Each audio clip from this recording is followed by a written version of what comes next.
नमस्कार, सीमांचल की आवाज देख रहे हैं आप। मैं हूं आपके साथ ज्योति शुक्ला।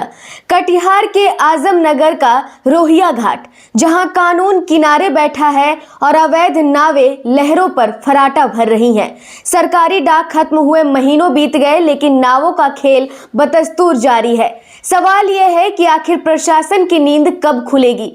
क्या किसी बड़े हादसे के बाद, या फिर यहाँ भी सिस्टम वही पुराना राग अलाप रहा है? जब तक हादसा नहीं तब तक कार्रवाई नहीं। देखिए ये रिपोर्ट। ये तस्वीरें कटिहार जिले के आजमनगर प्रखंड के रोहिया घाट की है, जहां रोज सैकड़ों लोग अपनी जान हथेली पर रखकर नदी पार करने को मजबूर है।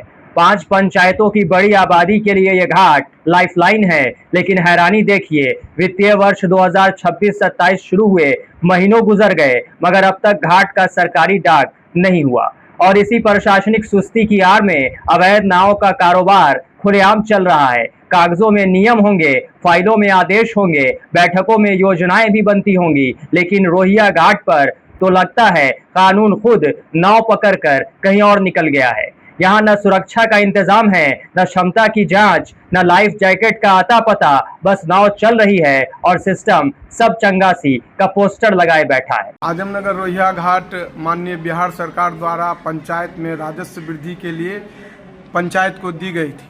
तो पंचायत को देने के बाद पंचायत में एक संचित जमा राशि जो पूर्ववत था पहले से, उससे और अधिकार क्षेत्र में दिया गया कि 50,000 तक ही पंचायत को अधिकार क्षेत्र में है।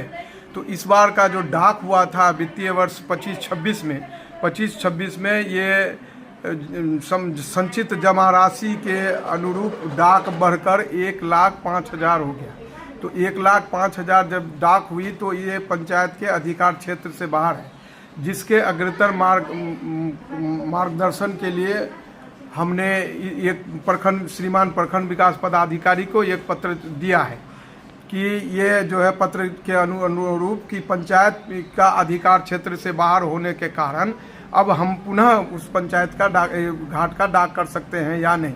तो घाट का डाक करने के पूर्व ये जो पत्र दिया गया था, लेकिन अब तक हम लोगों को किसी तरह का दिशा निर्देश या मार्गदर्शन नहीं मिला है। और चूंकि जो जिला परिषद से जो सूची निकलती है उसमें अभी तक आजमनगर घाट का नाम नहीं है, इसलिए हम अनुरोध करना चाहेंगे कि पंचायत का विकास के लिए, पंचायत को राजस्व प्राप्त करने के लिए पुनः पंचायत को घाट वापस कर देने की कृपा की जाए। यानी सरकार को राजस्व का चूना और जनता की जान भगवान भरोसे। स्थानीय लोग शिकायत करते रहे, गुहार लगाते रहे, लेकिन कार्रवाई वो शायद अब भी किसी फाइल में धूल फांक रही है। सवाल ये है कि अगर घाट अवैध है तो नावें किसके संरक्षण में चल रही हैं? कौन है जो प्रशासन की आंखों के सामने नियमों की धज्जियां उड़ा रहा है? कटिहार प्रशासन की कार्यशैली भी कम दिलचस्प नहीं है। हादसा होने से पहले कार्रवाई करने में शायद सिस्टम को एलर्जी है, क्योंकि हमारे यहाँ अक्सर नियम हादसों के बाद जागते हैं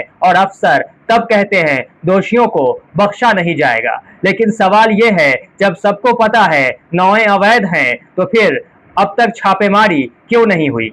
क्या प्रशासन किसी बड़ी दुर्घटना का इंतजार कर रहा है, या फिर सफेद पोशों की छाया में कार्रवाई की नाव बीच धारा में ही रोक दी गई है? एक आदेश निकाला है जिसमें जहां पर भी नाव का परिचालन किया जा रहा है, जो भी हमारे घाट हैं, एक तो जहां पर प्रॉपर बंदोबस्ती और किसी दिया गया वहीं चलेगा, और अगर विभागीय करने का आदेश देगा तो आदेश के अनुसार ही चलेगा। दूसरा जो हम लोग आदेश देते हैं उसमें ही उसका गाइडलाइन भी रहता है कि क्या उनको सिक्योरिटी के, क्या सेफ्टी के मेजर्स लेने हैं और कितनी संख्या में चलेगा, वो भी रहेगा। तो हम लोगों ने अलग से विशेष रूप से गाइडलाइन फिर से एक आदेश निकाला है कि उन जो गाइडलाइंस उनका अनुपालन करते ही नाव चलाई जाएगी।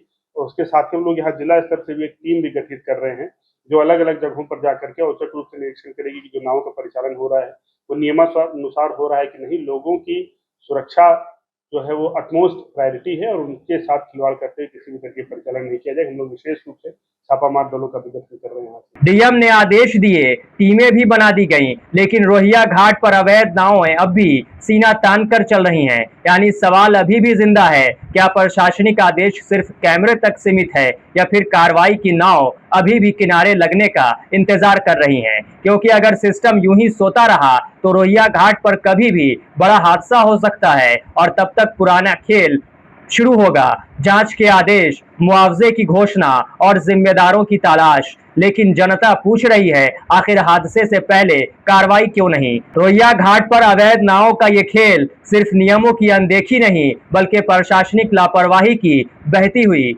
तस्वीर है। सीमांचल की आवाज के लिए धर्मेंद्र कुमार की रिपोर्ट। दिशांगंज में शुरू हो रहा है कुछ नया। स्ट्रॉन्ग कॉन्सेप्ट्स, एक्सपीरियंस्ड फैकल्टी और क्वालिटी एजुकेशन के साथ Srijanya Classes, a place to unlock your potential.